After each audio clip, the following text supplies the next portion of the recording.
Boa noite a todos, né? Hoje está com a incumbência de falar um pouco do Senhor, falar um pouco da palavra de Deus, né? E o Senhor me levou até a passagem de Daniel, do capítulo 1, né?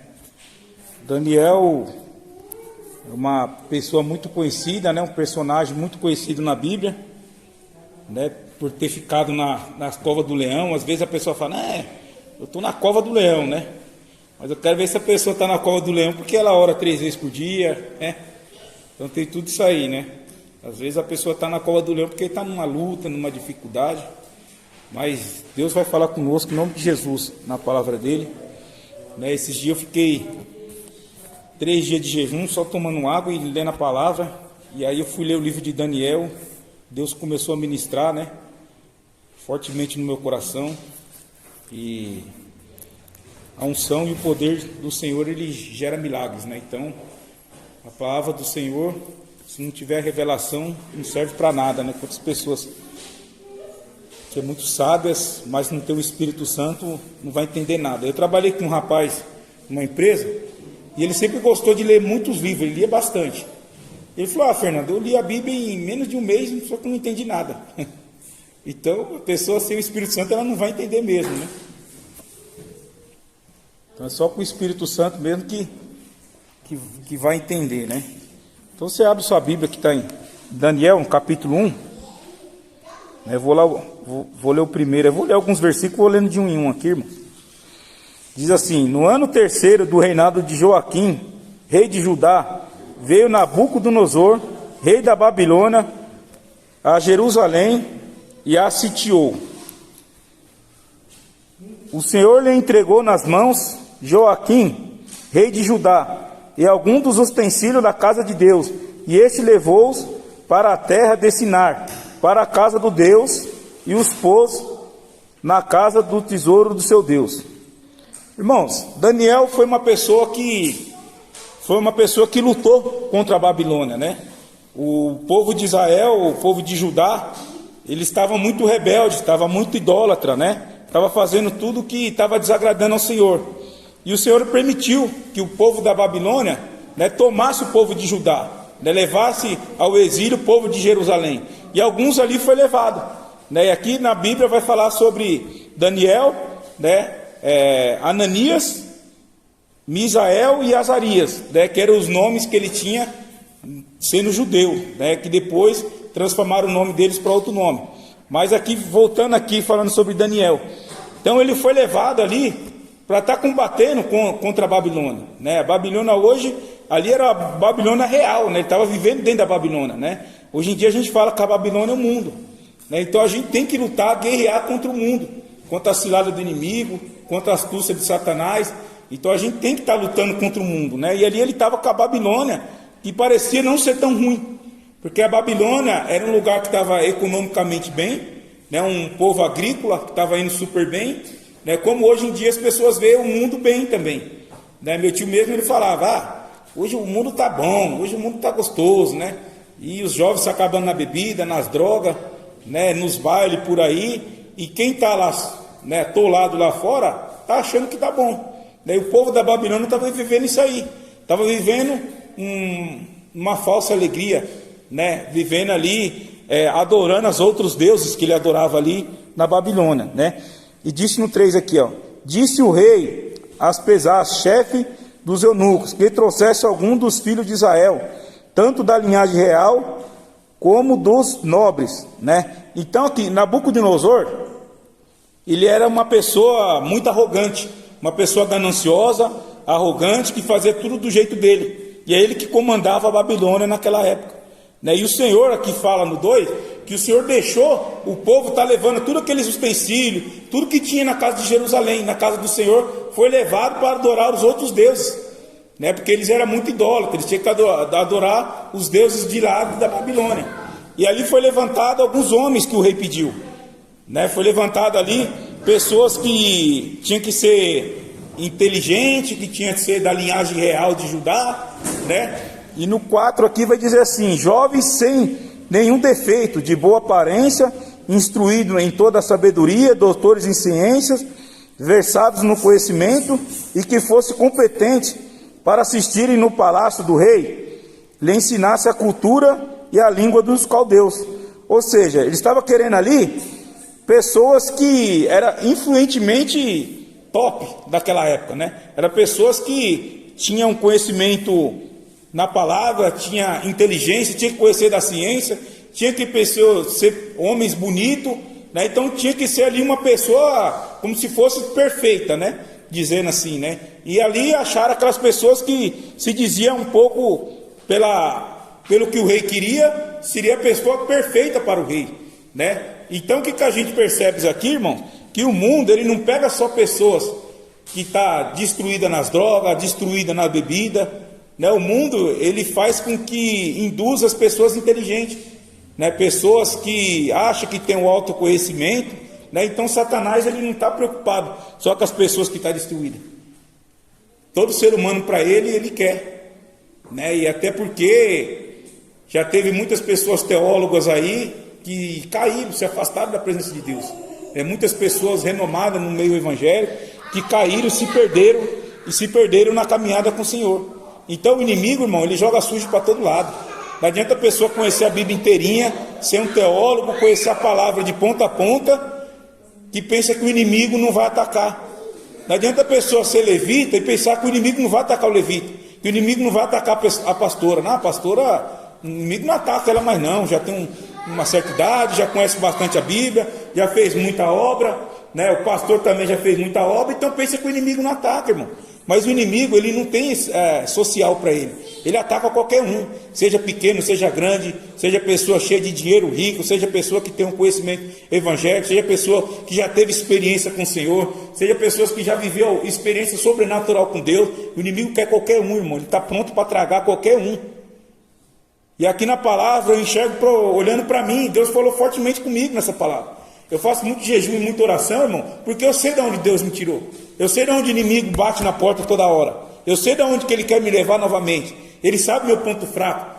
Eu sei o meu ponto fraco da minha vida. Eu sei o meu calcanhar de Aquiles, aonde eu posso ir e aonde eu não posso ir. E às vezes as pessoas pensam que é besteira. Ah não, vamos ali numa balada ali que não dá nada. Vamos tomar uma bebidinha. E nessa daí, irmãos, o inimigo vai levando a pessoa, né, para o caminho da perdição. Por ser uma coisa, né, assim, que não tem tanta importância, né? E é nisso que o inimigo vai enganando. Ele não tem pressa para nos tragar, ele não tem pressa para nos destruir, né? Ele vai no sapatinho de veludo dele, vai conquistando a nossa mente, vai querer conquistar o nosso coração, vai jogando os enganos e a gente vai colher naquilo ali, e quando vai ver, irmão, a gente já está fora da presença de Deus. Porque os homens sábios, os teólogos que caíram da presença de Deus, irmão, e às vezes ele pensou ali que deixou se levar por coisa besta, coisa simples, e foi levando ele para as coisas piores, né? E ali ele perdeu a visão, né? Ali ele foi julgado pelo homem, porque muitas pessoas afastam do evangelho, né? Porque o homem julga, porque o homem aponta, porque o homem... Muitas pessoas, irmãos, quando a gente não está tão bem com Deus assim, as pessoas estão querendo que a gente se afaste mesmo da presença de Deus. Não é todo mundo que quer ver o nosso bem. Muitas pessoas querem nos aplaudir lá quando a gente está fazendo coisa errada. Olha o crente o que está fazendo. Olha o que o conhecedor da palavra de Deus está fazendo. E aí começa a julgar. Mas Deus, com o seu grande amor, com o seu infinito amor, ele não julga, irmão.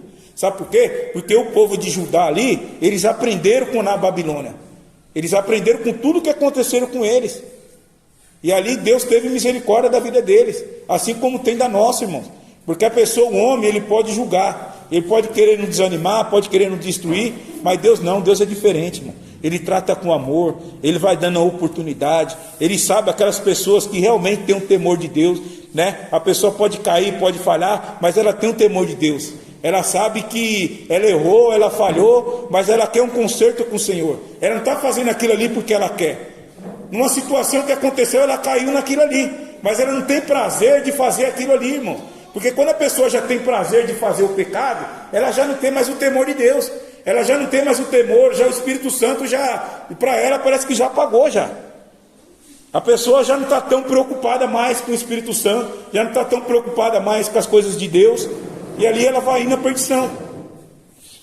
E aí aqui no 5 diz assim: determinou-lhe o rei a ração diária das finas iguarias da mesa real e do vinho que ele bebia, e que se assim fosse mantido por 3 anos, ao cabo dos quais assistiram diante do rei. Então, irmãos, por 3 anos ali, eles tinham que comer aquela comida do rei. Era os manjar, né, que era oferecido para outro deus, era a comida que era sacrificada, oferecida para outros deuses, né, a qual Daniel, ele não quis participar desse banquete. Os 4 homens escolhidos ali, né, do povo de Jerusalém, não quis participar daquele banquete, ele não quis servir. Então a gente tem que estar muito esperto, irmão, para a gente não cair numa cilada no mundo, para a gente não acertar qualquer tipo de banquete, como eu disse agora. Vamos ali tomar um vinho, não tem nada a ver, vamos ali. Então, nessas coisas simples, irmão, quem tem problema com bebida, a pessoa toma um vinho, já era, acabou com a vida dela. Tem pessoa que tem estrutura para tomar um vinho na casa dela ali, né? Mas tem pessoas que não têm essa estrutura, irmão. A pessoa acaba indo para a perdição, acaba se perdendo. Então, o inimigo, ele sempre vem com a cilada dele, sempre vem devagarinho, querer ganhar a gente na conversa, irmão. Querer ganhar na conversa aqui, ó, pela mente, né? Vai jogando ali, né, um dardo hoje, joga outro dardo amanhã, né? Aí as pessoas vão ouvindo a música do mundo, né? Aí aquela música vai influenciando a pessoa a beber, dependendo do tipo que fala a música, ou vai a pessoa que era do crime, vai vendo aqueles rap e depois vai entrando na mente dele, e ele quer voltar a ser o que era antes, porque ele já está passando uma luta financeira, e ali um abismo vai chamando o outro, irmão. Por quê? Porque a pessoa, ela não deixou se levar uma coisa que seria simples para a vida dela. E aqui no 6 fala: entre eles se acharam dos filhos de Judá Daniel, Ananias, Misael e Azarias. O chefe dos eunucos lhe pôs outros nomes, a saber, Daniel, o de Beltesazar, Ananias, o de Sadraque, e Misael, o de Mesaque, e Azarias, e Obed-nego. Ou seja, irmãos, essas pessoas aqui que foram mudadas o nome delas, né, foram mudados porque o nome deles viraram o nome de algum deuses que servia naquela época da Babilônia. Por isso que eles tiveram o nome mudado, porque até o nome deles era como se tivesse oferecendo o nome dele para algum tipo de Deus. Tinha um significado de Deus na vida dele. Sendo que quando eles eram de Jerusalém, o significado deles era outro.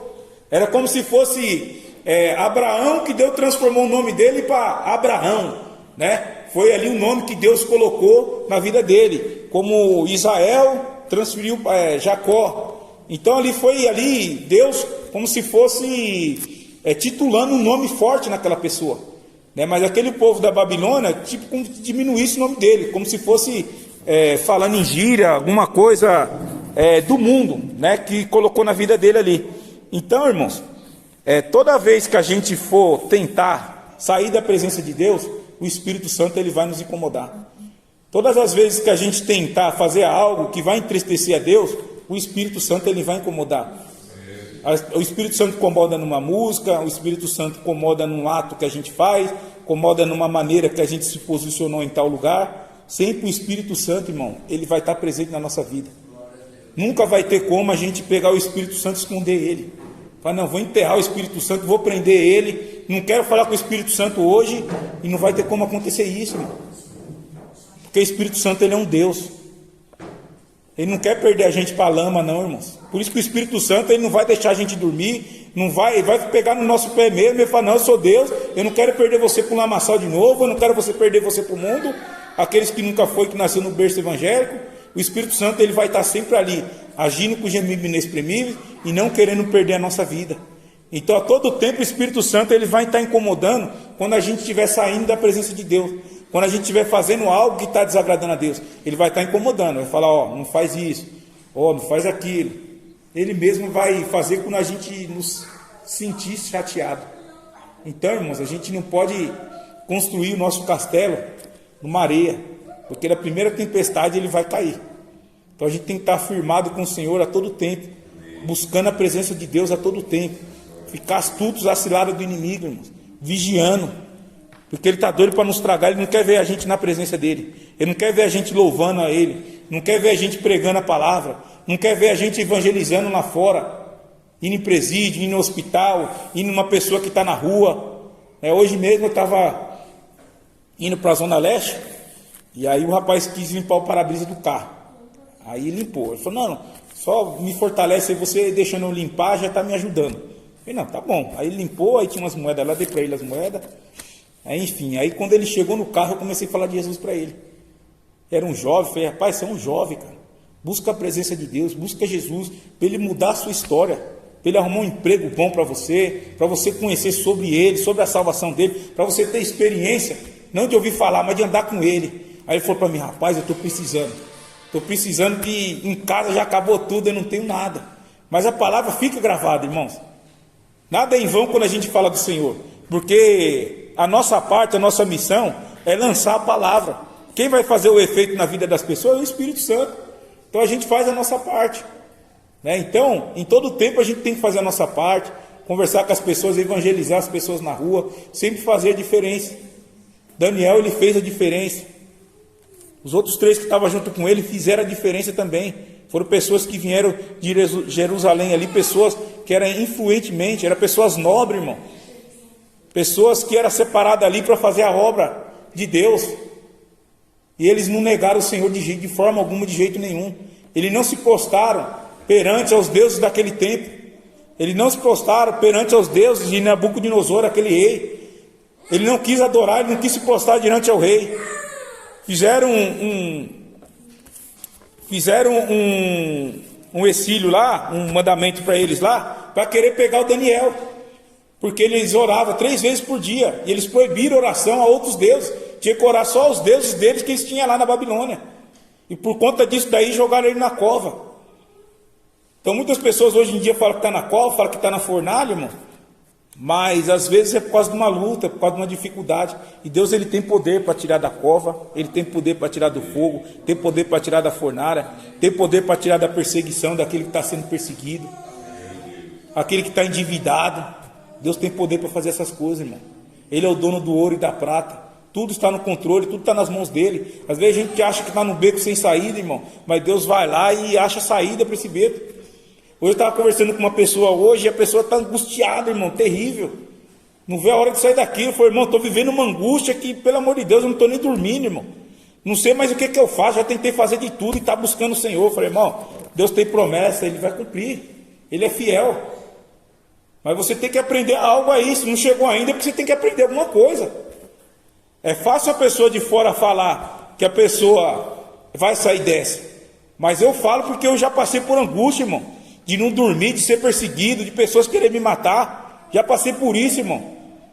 Sabe? Então eu tive a experiência de chegar nele e falar, foi Deus vai te tirar dessa situação. Quando você achar que não tem mais saída, Deus vai arrumar a saída. Agora de que jeito eu não sei, mas que Deus ele faz essas coisas, ele faz. E aqui no outro fala assim, resolveu Daniel firmemente não contaminar-se com as finas iguarias do rei, nem com vinho, nem com a bebida. Então pediu o chefe dos eunucos que lhe permitisse a não se contaminar. Ou seja, irmãos, o mundo, ele fornece muitas propostas que aparentemente parecem boas. Ali o rei devia estar servindo os banquetes, os melhores banquetes que tinha lá, porque ele sabia que ele ia precisar dessas pessoas. E no mundo não é diferente, irmão. O diabo, para arrancar da presença dele, ele oferece coisas boas que aparentemente parecem ser boas, parece ser prazerosa, mas no final é um caminho de morte. No final é um caminho de depressão, um caminho de remédio, um caminho de desilusão, um caminho onde a pessoa sentimentalmente fica desiludida com uma pessoa que não deu valor, brincou com o sentimento. Pessoas que muitas das vezes vai ali e tenta agradar um encarregado, não, vamos ali beber, e às vezes a pessoa acaba indo para o caminho que não vai agradar a Deus. E ali o rei ofereceu aquelas iguarias do castelo para ele, e ele falou, não, eu não quero participar dessa mesa, eu não quero participar desse banquete, né? E ele preferiu servir ao Senhor, preferiu fazer a obra de Deus, preferiu fazer ali, não que ele era vegetariano, mas ele preferiu comer os legumes dele, tomar a aguinha dele e fazer a obra de Deus. Ele não se misturou, irmão. Em tempo nenhum eles se misturaram. Muito pelo contrário, cada vez mais eles buscavam a presença de Deus na vida deles. Eles oravam ao Senhor a todo tempo. Sabe por quê? Porque eles estavam passando por luta, eles estavam sendo perseguidos. Por isso que eles oravam 3 vezes por dia, por isso que eles buscavam o Senhor, irmão. No momento de luta, no momento de perseguição, a gente tem que orar, tem que clamar a Deus, tem que buscar o Senhor de todas as nossas forças.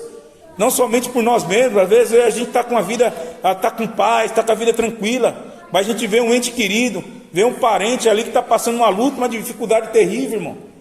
E a gente tem que orar por aquela pessoa, para que Deus venha ter misericórdia, lançando as palavras de Deus na vida daquela pessoa, orando por ela, sentindo a dor do irmão, sentindo a luta do irmão.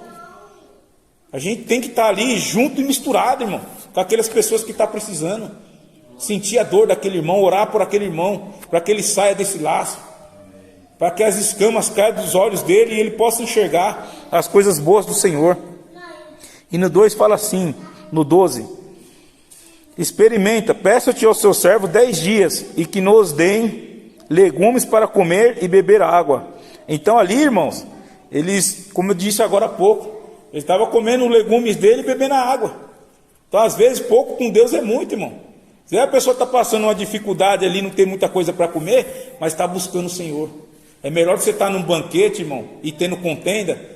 É melhor você estar com o Senhor, comendo um pouquinho ali com a sua família, do que você estar sentado com as pessoas ali e estar tendo contenda. Então, no pouco a gente tem que agradecer a Deus. Deus, obrigado por essa comida, obrigado por essa mistura, obrigado por esse emprego. Quantas pessoas estão desempregadas hoje, irmão, gemendo por um emprego. Pessoas que estão ali devendo aluguel, tendo os compromissos para pagar água, luz, irmão, e está desempregada e ali, né, está naquela luta, naquela dificuldade. Então a todo tempo a gente tem que agradecer a Deus pelo nosso emprego, pelas coisas simples, irmão. E quando a gente está numa boa parece simples, mas quem está numa dificuldade, essas coisas se tornam grandes. Tem um rapaz que eu estava conversando com ele lá na firma, um senhor já, ele tem mais de 50 anos, e ele falou para mim que ficou 1 ano e 6 meses desempregado. Todo dia ele entra 10 minutos mais cedo, ele já começa a arrumar o serviço dele, e ele fala que não quer passar isso nunca mais na vida dele. Então quantas pessoas estão passando isso aí fora, irmão? Quantas pessoas estão nessa luta, estão nessa dificuldade, né? E a gente tem que sentir a dor dessa pessoa, a gente tem que orar para essa pessoa, para que Deus venha abrir a porta. Então, nesses pequenos detalhes, irmão, a gente tem que ser fiel a Deus, agradecer a Deus a todo tempo, pela nossa saúde. Quantas pessoas que vivem aí dependente de um remédio, né? Gastando horrores com remédio, e Deus tem nos cuidado a todo tempo. E no 16 diz assim: com isto, o cozinheiro-chefe tirou deles a finas iguarias e o vinho que dariam para beber, e davam-lhe legumes. Ora, a esses 4 jovens, Deus deu o conhecimento e a inteligência em toda a cultura e sabedoria. Mas Daniel deu inteligência em todas as visões e sonhos. Ou seja, irmãos, Deus nunca abandonou eles. Eles nunca se contaminaram com nada. E a todo tempo Deus estava dando sabedoria para eles conduzir o caminho deles. Mas sabe por quê? Porque eles eram íntimos com o Senhor. Quando eles erravam, irmão, aqui parece uma história que eles eram perfeitos, mas com certeza ele devia falhar em algum momento da vida dele. Porque o único ser humano que não falhou, irmão, foi Jesus Cristo. Esse andou na terra e não teve falha nenhuma. Algum momento eles devem ter mentido, algum momento eles devem ter caído, devem ter escorregado, porque o único que passou nessa terra aqui e não teve pecado nenhum foi Jesus Cristo. Mas a todo tempo eles oravam. Por quê? Porque eles tinham temor de Deus ainda. O Espírito de Deus era sobre a vida deles. É como se o Espírito Santo é sobre a nossa vida, irmão. Por isso que o Santo Espírito de Deus, ele nos incomoda quando a gente está fazendo algo errado, porque ele não quer desistir da gente, irmão. Sabe o preço que foi pago naquela cruz lá para que a gente viesse ter remissão do nosso pecado, irmão? Para que a gente viesse ter salvação. Ele não vai querer perder nós à toa não, irmão. Por um pecado, por uma luta, por uma dificuldade, por uma escorregada, por uma música do mundo que você ouviu, por uma bebida que você tomou. Não, irmãos. O negócio é se lançar nos pés do Senhor e buscar. Falar: Senhor, eu preciso me libertar, estou fazendo tal coisa, mas essa coisa me incomoda. Eu quero que arranque isso da minha vida. Então a gente tem que ser o quê? Sincero com o Senhor nas nossas lutas e nas nossas dificuldades, irmão. A gente não pode tentar enganar Deus, porque não tem como enganar Ele, irmão. Não tem como enganar o Santo Espírito de Deus. Eles é presente na nossa vida, irmãos. Eles não querem perder a gente por nada. E aqui no 19 fala assim: então o rei falou com eles, e entre todos não foram achados outros como Daniel, Ananias, Misael e Azarias. Por isso passar a assistir diante do rei. Em toda a matéria de sabedoria e de inteligência sobre o rei, lhe fez perguntas, o achou 10 vezes mais doutos do que todos os magos e encantadores que havia em todo o reino. Irmãos, ou seja, em todas as perguntas que fizeram para todos aqueles magos, aquelas pessoas que estavam ali, sábios, que estavam junto com o rei, nesses 4 aí foram achados 10 vezes mais sabedoria. Ó, para você ver como a gente é separado para o Senhor, e o Senhor vai nos guiando cada tempo, irmão, da nossa vida. Eles eram sábios, e mesmo assim, eles não se corromperam com nada. Então, irmãos, a gente somos sábios. O Senhor tem dado sabedoria para a gente estar trilhando o caminho com Ele. Então a gente não pode se corromper com o mundo, irmão. Nessa caminhada a gente vai se ralar, a gente vai se machucar. O soldado, quando ele está na guerra, irmão, ele está sujeito a levar tiro, está sujeito a ir para a enfermaria, se afastar, falando, não, vamos curar um pouquinho, depois você volta a fazer sua obra, você volta a pregar, você volta a louvar, cura primeiro as feridas que tem. O soldado, ele é assim, irmão, aquele que está pronto para a batalha. Não é sempre que a gente está bem, não, irmão, não é sempre que a gente está sorrindo, que a gente quer fazer as coisas, não. Tem momento que a gente está tão machucado, tão ferido, que a gente se sente vontade de parar. Mas a gente não pode se corromper com o mundo, irmão. Fraqueza, ela vai vir, desânimo vai vir, mas isso não pode deixar dominar a nossa vida para fazer a